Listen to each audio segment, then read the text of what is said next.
BFM 91.2 studio time check. रात्रिको ठिक 10 बजेको छ। यस टाइम चेकका प्रायोजक नेपाली कलाहरू रङसँगै बाँच्छन्। एभरेस्ट कलरले खुसीहरू साट्छन्। रङमै उज्यालो मुस्कुराएका खुसीहरू रङ्गाउँछ एभरेस्टले लेख्न बेसीहरू। जीवनको हरेक रङ्गमा नेपालीपनको मिठास रङ्गाउँदै देश मेरो एभरेस्ट।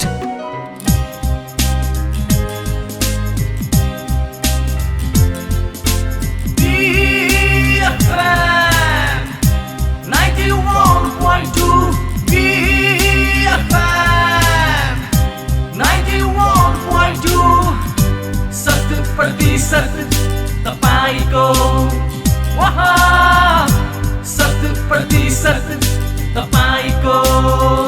आगामी कार्यक्रमका साथमा जेनिथ इन्टरनेसनल कलेज फडिन्द्र मार्ग 3 टोलिया विराटनगर 13। उत्कृष्ट MBA का लागि zenith international college.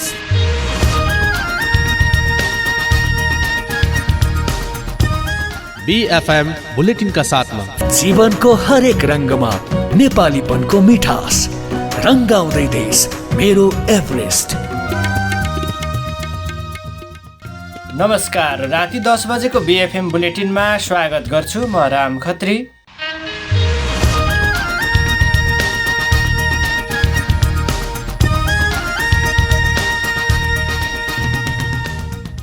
BFM bulletin तपाईले हाम्रो वेबसाइट www.bfm912.com का साथै हाम्रो पात्रो र नेपाली पात्रोको एप्स मार्फत पनि सुन्न सक्नुहुन्छ।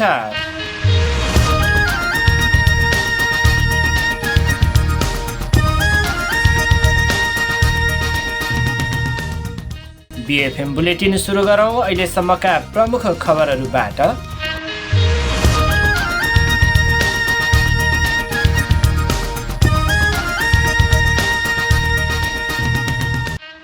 सुनसरी घटनाबारे संयम त अपनाउन नेपाल सरकारको अपिल।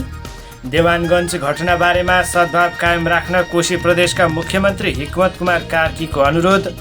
जापानमा 7.1 म्याग्निच्युडको भूकम्प, शक्तिशाली सुनामीको चेतावनी फिर्ता। र काबा भलिबल च्याम्पियनसिपमा 6वटै खेल हारेको नेपाल अन्तिम स्थानमा।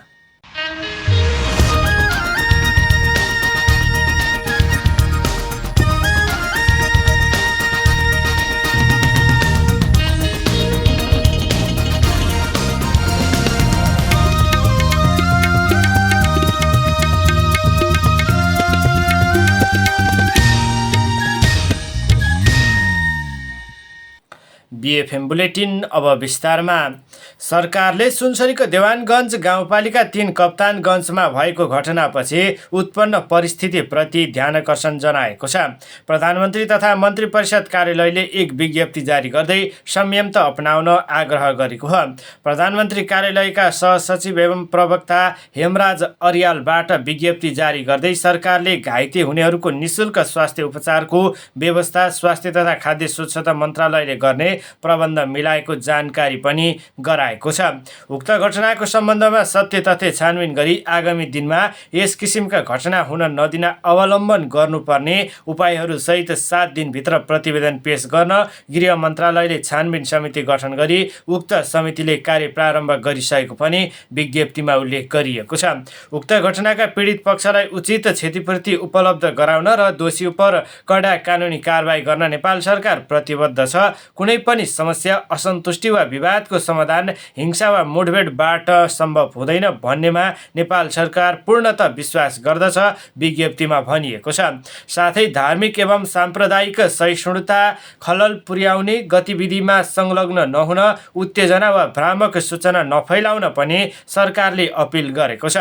नेपाली समाजले सदियौंदेखि अवलम्बन गरेको धार्मिक सहिष्णुता, आपसी एकता र सामाजिक सद्भाव कायम राख्दै यसलाई खलबल्याउने र धार्मिक एवं साम्प्रदायिक सहिष्णुतामा खलल पुर्याउने गतिविधिमा संलग्न नहुन, उत्तेजना वा भ्रामक सूचना नफैलाउन र त्यस्ता भ्रामक सूचनाबाट प्रभावित नभई उच्च संयमता अपनाउन सम्बद्ध पक्षहरूमा नेपाल सरकार हार्दिक अपिल गर्दछ, जारी विज्ञप्तिमा उल्लेख गरिएको छ। जिल्ला प्रशासन कार्यालय मोरङले डिजेको प्रयोगमा प्रतिबन्ध लगाएको छ। अर्को सूचना जारी नभएसम्मको लागि डिजे बजाउन प्रतिबन्ध लगाएको हो। सूचनाको उल्लङ्घन गर्दै कसैले डिजे प्रयोग गरेको वा गराएको पाइएमा प्रचलित कानुन बमोजिम कारबाही गरिने चेतावनी प्रशासनले दिएको छ। जिल्ला प्रशासन कार्यालयले मोरङवासीलाई सूचनाको पूर्ण पालना गर्न पनि आग्रह गरेको छ। मोरङका सहायक प्रमुख जिल्ला अधिकारी पवनराज गैरालाद्वारा जारी सूचना अनुसार मेला, महोत्सव, विभागका विभिन्न समारोह, पार्टी, उत्सव, चाडपर्व, धार्मिक कार्यक्रम, पुराण लगायत कुनै पनि सार्वजनिक वा निजी कार्यक्रममा डिजे प्रयोग गर्न पाइने छैन। प्रशासनले ध्वनि प्रदूषण नियन्त्रण, सार्वजनिक शान्ति सुरक्षा तथा सामाजिक सद्भाव कायम राख्ने उद्देश्यले यस्तो निर्णय गरिएको जनाएको छ। सुनसरीको देवानगञ्ज गाउँपालिका 3 कप्तानगञ्जमा बोलबममा जाने क्रममा युवाहरूले डिजे बजाएको विषयलाई लिएर दुई पक्षबीच विवाद भएको थियो। घटनाको विरोधमा सुनसरी, मोरङसहित विभिन्न स्थानमा प्रदर्शन चर्किएको छ। स्वास्थ्य तथा खाद्य स्वच्छता मन्त्री निशा मेहताले सुनसरीको देवानगञ्ज गाउँपालिका 3 कप्तानगञ्जमा गोली लागेर घाइते भएकाहरूको स्वास्थ्य अवस्थाका बारेमा मङ्गलबार जानकारी लिनुभएको छ। आइतबार रातिको हिंसात्मक घटनामा घाइते भई विभिन्न अस्पतालमा उपचाररत बिरामीहरूको स्वास्थ्य अवस्था बुझ्न उहाँ विराटनगर आउनुभएको हो। गोली लागेर घाइते भएका 9 जना मध्ये 4 जनाको न्युरो अस्पताल र विराट नर्सिङ होम एवं 1 जनाको नोबेल शिक्षण अस्पतालमा उपचार भइरहेको छ। मन्त्री मेहताले सबै अस्पताल पुगेर उपचाररत घाइतेहरूको स्वास्थ्य अवस्थाका बारेमा चिकित्सकसँग जानकारी लिनुभएको हो। उहाँले उपचारमा कुनै पनि प्रकारको ढिलाइ वा कमी हुन नदिन अस्पताल प्रशासनलाई निर्देशन दिँदै उपचार र व्यवस्थापनका विषयमा अस्पतालका पदाधिकारीसँग छलफल समेत गर्नुभएको थियो। सुनसरीको देवानगञ्ज स्थित इलाका प्रहरी कार्यालयका प्रमुख एवं इन्सपेक्टर राकेश राई पनि जिम्मेवारीबाट हटाइनु भएको छ। राई देवानगञ्ज गाउँपालिका 3 कप्तानगञ्जमा आइतबार राति आक्रमणमा परेर घाइते भएका प्रहरी अधिकृत हुनुहुन्छ। राईलाई मङ्गलबार जिम्मेवारीबाट हटाउँदै उहाँको ठाउँमा जिल्ला प्रहरी कार्यालय सुनसरीमा कार्यरत इन्सपेक्टर प्रकाश पराजुलीलाई पठाइएको सुनसरी प्रहरीका सूचना अधिकारी डिएसपी चन्द्रबहादुर खड्काले बताउनुभयो। खड्काका अनुसार काजमा पठाइएका पराजुलीले आज नै इलाका प्रहरी कार्यालय देवानगञ्जमा प्रमुखको जिम्मेवारी सम्हालिसक्नु भएको छ। राईलाई भने देवानगञ्जबाट सुनसरीको दुवबी स्थित नेपाल प्रहरी विशेष सुरक्षा गढमा खटाइएको छ। कप्तानगञ्जमा आइतबार राति दुई पक्षबीच विवाद र झडपको अवस्थामा उत्पन्न भएपछि राई प्रहरी टोली लिएर घटनास्थल पुग्नु भएको थियो। त्यही क्रममा सम्झाइ बुझाइ गर्दै गर्दा उत्तेजित भिडले ढुङ्गा गर्दा उहाँको टाउकोमा चोट लागेको थियो। ढुङ्गाले टाउकोमा लागेर घाइते हुनुभएका उहाँको टाउकोमा 5 टाका लगाउनु परेको छ। आफूमाथि 81 ढुङ्गा प्रहार भएपछि इन्सपेक्टर राईले साथमा भएको पिस्तोलबाट 3 राउन्ड हवाई फायर गर्नुभएको थियो।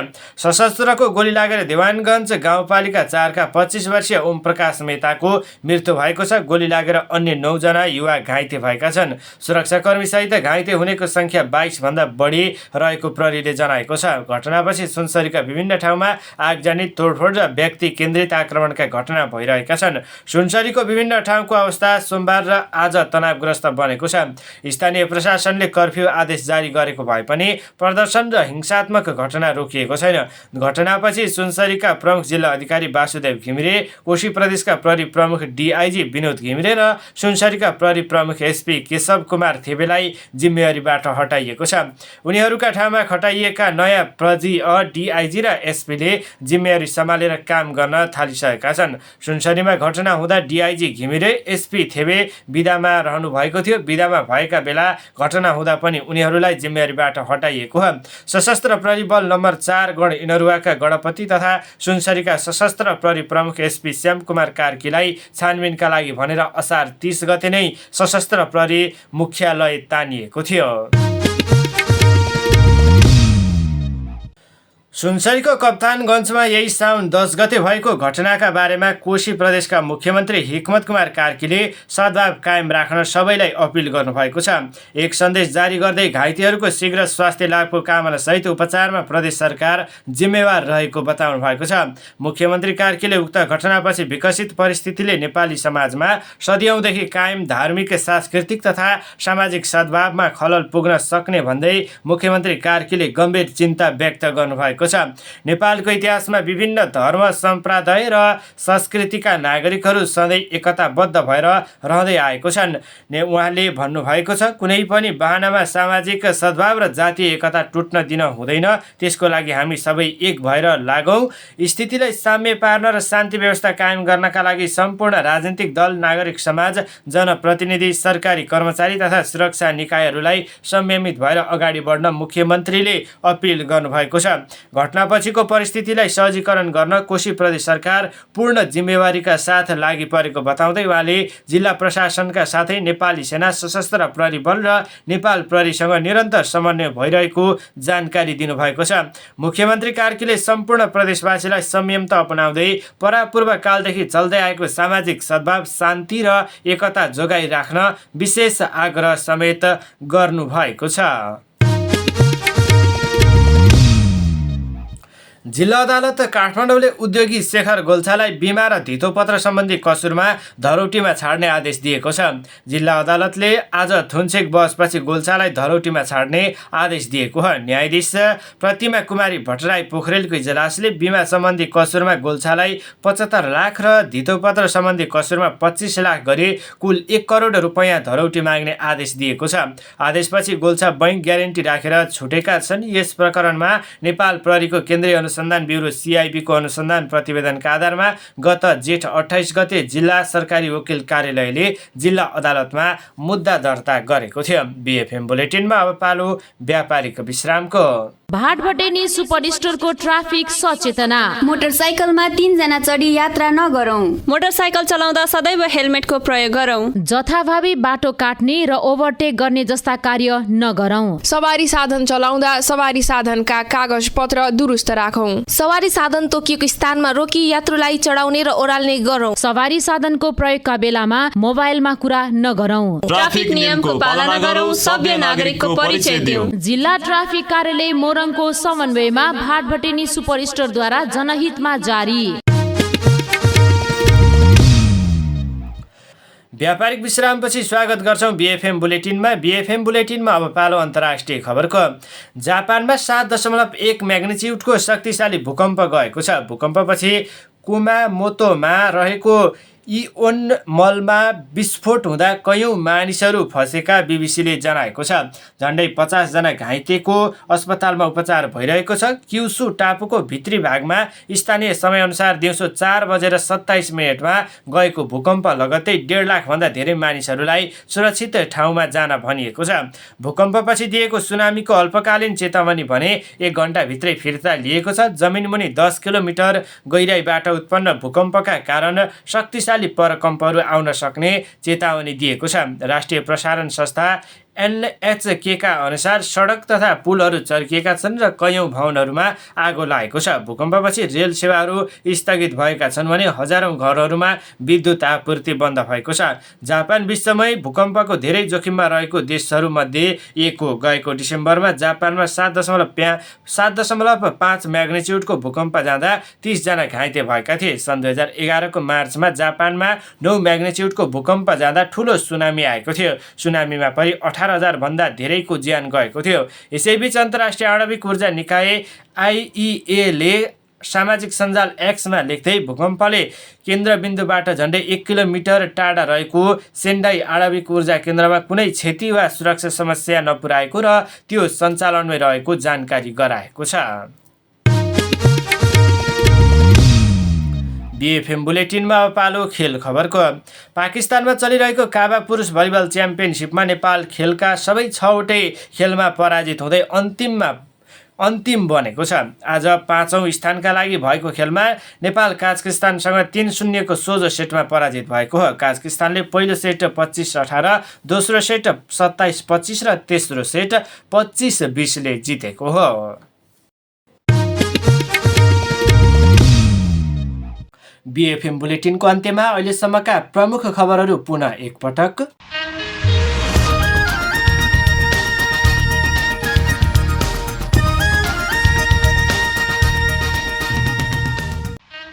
सुनसरी घटनाबारे संयम त अपनाउन नेपाल सरकारको अपिल। देवानगञ्ज घटनाबारेमा सद्भाव कायम राख्न कोशी प्रदेशका मुख्यमन्त्री हिक्मत कुमार कार्कीको अनुरोध। जापानमा 7.1 म्याग्निच्युडको भूकम्प, शक्तिशाली सुनामीको चेतावनी फिर्ता। र काबा भलिबल च्याम्पियनसिपमा 6वटै खेल हारेको नेपाल अन्तिम स्थानमा।